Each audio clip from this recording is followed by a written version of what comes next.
nabadgelyo korkaaga ha ahaato kusoo dhawow barashada xisaabta daawade magacaygu waa Shiine Gestir waxaan maalmahan ku guda jirnaa barashada sida loo soo helo beedka iyo wareegga saddexagalada area and perimeter of triangles caawana waxaan videogan gaaban ku baranaynaa how to find the area and perimeter of right triangle sida loo soo helo beedka iyo wareegga saddexagal quman leh daawade halkan waxaa inooga muuqda saddexagalkii lahaa xagasha quman xagashan quman iyo cabirkeedu waxaan ognahay inuu yahay 90 degree dhinaca ka soo horjeeda xagasha quman waxaa luqadda Englishka lagu yiraahdaa hypotenuse luqadeena hooyana waxaa lagu yiraahdaa shakaal waxaa la siiyaa xarafka C daawade dhinacani waa jooga saddexagal kale xagasha quman oo loo yaqaan luqadda Englishka height dhinacana waa base-ka ama salka saddexagal kale xagasha quman waa salka uu ku fadhiyo daawade markii aad raadinaysid beedka saddexagal kale xagasha quman waxaad sidoo kale isticmaalaysaa qaacidada la isticmaalo markii aad raadinaysid dhammaan saddexagalada beedkooda waxay leedahay qaacidadu base-ka salka oo lagu dhuftay height-ka oo macnaheedu yahay jooga salka oo lagu dhuftay jooga oo loo qaybiyay labo waxa ku soo baxaysa cabirka beedka base lagu dhuftay height oo loo qaybiyay labo base-ku waa dhinacan waa salka uu ku fadhiyo oo lagu dhuftay height-ka jooga oo ku taagan yahay oo loo qaybiyay labo waxay noo soo baxaysa cabirka beedka perimeter-kana waxa lagu helaa a lagu daray b oo lagu daray c oo u taagan dhinacan oo lagu daray dhinacan oo lagu daray dhinacan waxay noo soo baxaya cabirka wareegga hadal badan haanu buuxshay bal aanu gudubno tusaalaha wax lagu fahmay tusaalahana waxaan la yiraahday find the area and the perimeter of right triangle raadi beedka iyo wareegga saddexagal xagal quman leh waxaan loo diray beedkii iyo wareeggii waxaan ognahay beedka area-ga in lagu helo base-ka oo lagu dhuftay height-ka oo loo qaybiyay labo halkan waxay naga muuqda marka saddexagalkii lahaa xagasha quman ka soo horjeedkeeda dhinaca ka soo horjeeda waxaa la yiraahdaa shakaal luqadda Englishkana waxaa lagu yiraahdaa hypotenuse waxaana la siiyaa xarafka C marka dhinacani waa dhinaca ugu dheer saddexagal kale xagasha quman marka waxaana la siiyay 13 cm salka uu ku fadhiyo saddexagalkana oo ah base-ka waxaana la siiyay 12 cm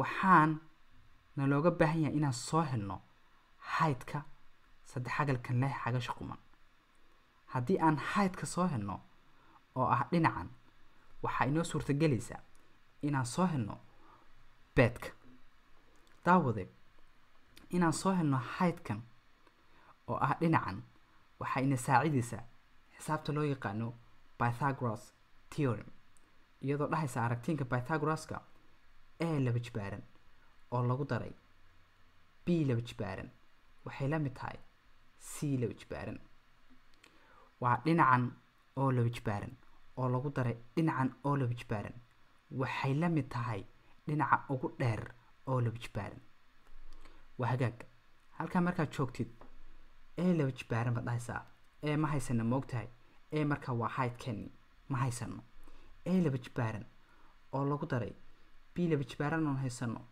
12 kana waa laba jibaaraynaa waxay la mid tahay c laba jibaaran oo ah 13 kana waa laba jibaaraynaa halka markaad joogtid a laba jibaaran oo lagu daray 12 laba jibaaran waa imisa waa 12 lagu dhufta 12 waa 144 waxay la mid tahay 13 laba jibaaran 13 laba jibaaran waa 169 baan u maleynayaa 13 laba jibaaran waa 169 waxay la mid tahay 169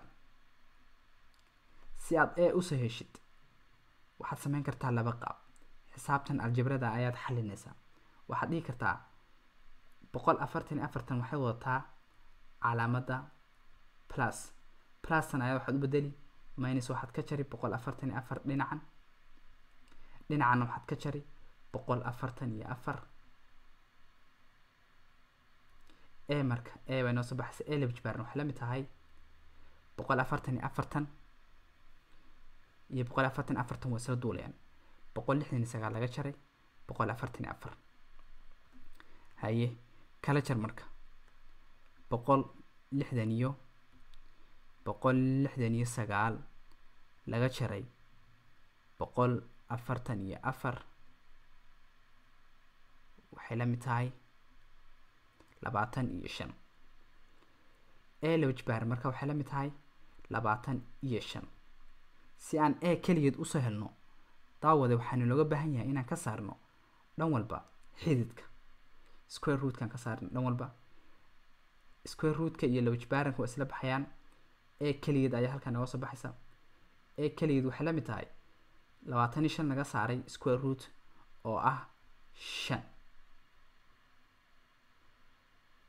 waxaan soo helnay cabirka dhinacan oo ah height-ka saddexagalkan la xagasha quman 5 centimeter. markaas ayaan waxaan xalin karnaa oon soo heli karnaa beedka saddexagalkan xagasha quman leh. area marka waxaa lagu helaa beeska maxaan haysanaa 12 centimeter. 12 lagu dhuftay height-ka oon soo helnay 5 centimeter. 5 oo loo qaybiyey 2. area marka waxay la mid tahay 12 lagu dhuftay 5 oo loo qaybiyey 2. 12 lagu dhuftay 5 waa 60 oo loo qaybiyey 2 waa 30. area marka waxay la mid tahay 30 centimeter square. saa waxaan kusoo helnay beedkii saddexagalkan lanoo diray ee leh xagasha quman. bal aan raadino marka perimeterkana waxaan dhahnay waxaa lagu helaa perimeter. halkan aan ku xisaabinaa waxaa lagu helaa lagu daray b oo lagu daray c. perimeter marka wuxuu la mid yahay waxaan soo helnay 5 centimeter. 5 lagu daray b na maxaan haysanaa 12 centimeter oo lagu daray c oo ah 13 centimeter. perimeter marka muxuu la mid yahay 12 waxaan 5 lagu daray 12 waa mise waa 17. 17 waxaa ku dartaa 13 waxa weeyaan 30. waa 30 centimeter. 30kan lama laba jibaarayo centimeterkan waayo perimeterka waxaad dhahaysaa 30 centimeter oo keliya ah. areagana waxaad dhahaysaa 30 centimeter square. daawade inta aan video lamid ah ku kulmi doono waxaan kuusii dhaafayaa nabad gelyo.